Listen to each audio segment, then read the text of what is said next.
All right, folks, I just want to do a quick video on the markets. I haven't done a video in a couple of days. I've been sick. Um, Bitcoin's actually on a bit of a pump right now.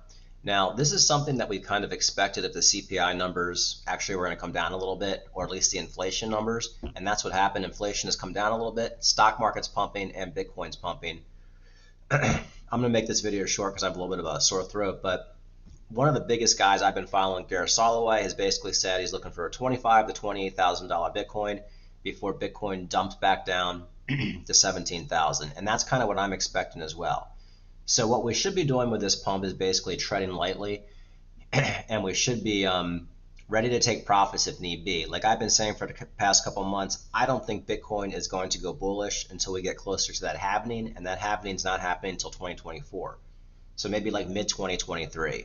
So there will be another dump. I mean, there's no question about it in my mind. I could be wrong. There's no guarantees in life, but I'm looking, by the time we get to 28,000, I think $28,000 would be the top for this little pump we're having right now. And then we'll probably see a dump. But you have to remember, if we get that pump, these altcoins are going to go crazy. You could see a $1, you could see a $1 Cardano, you could see BNB hit $400.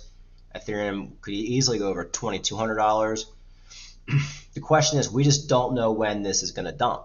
It could dump tomorrow, or we might not get rejected until 28. Like I said, Gareth Soloway thinks we might not get rejected until 28.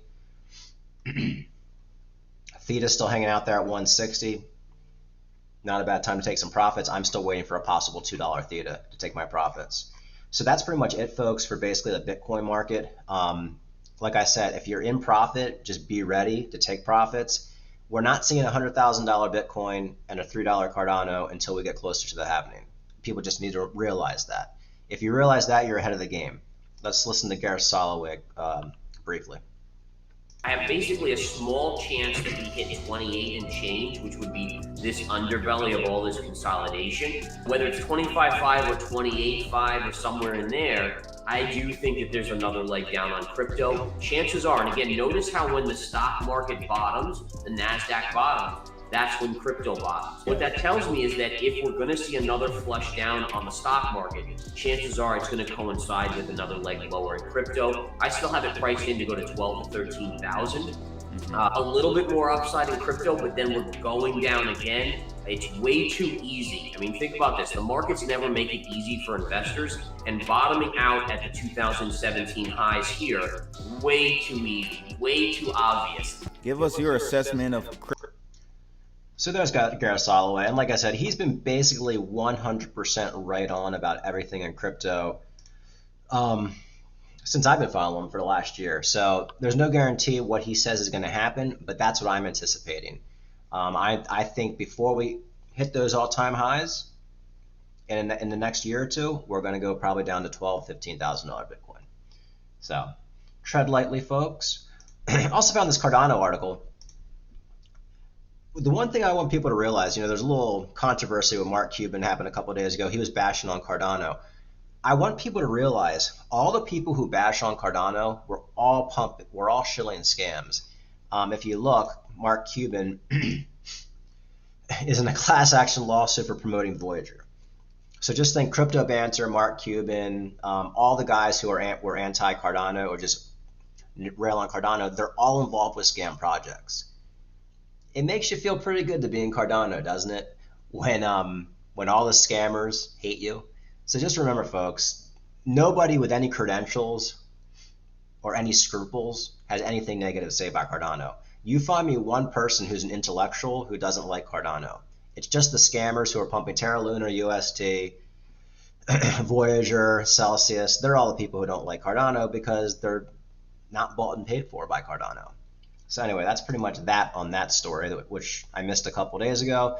Other than that, folks, like I said, inflation was down a little bit, so that's what gave us this opportunity to pump.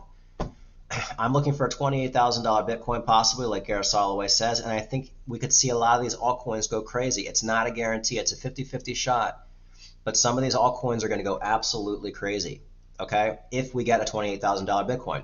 The way it works is Bitcoin pumps first, which you're seeing right now. Bitcoin actually is pumping more than altcoins, and then it just flows right into the altcoins, and then we'll probably get a dump. So set your stop losses.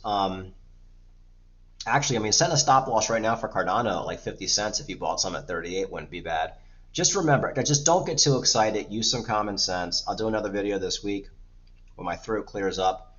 But not too much craziness happening right now, except we might see that run up to 28,000.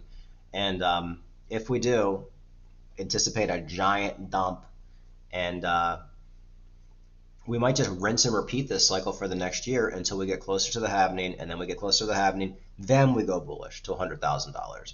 And people are gonna get faked out, because when we get closer to the halvening and we start pumping, people are gonna say, well, we're gonna dump just like we have the last year, but we're not, because when we get closer to the halvening, we don't dump. That's when we keep going bullish.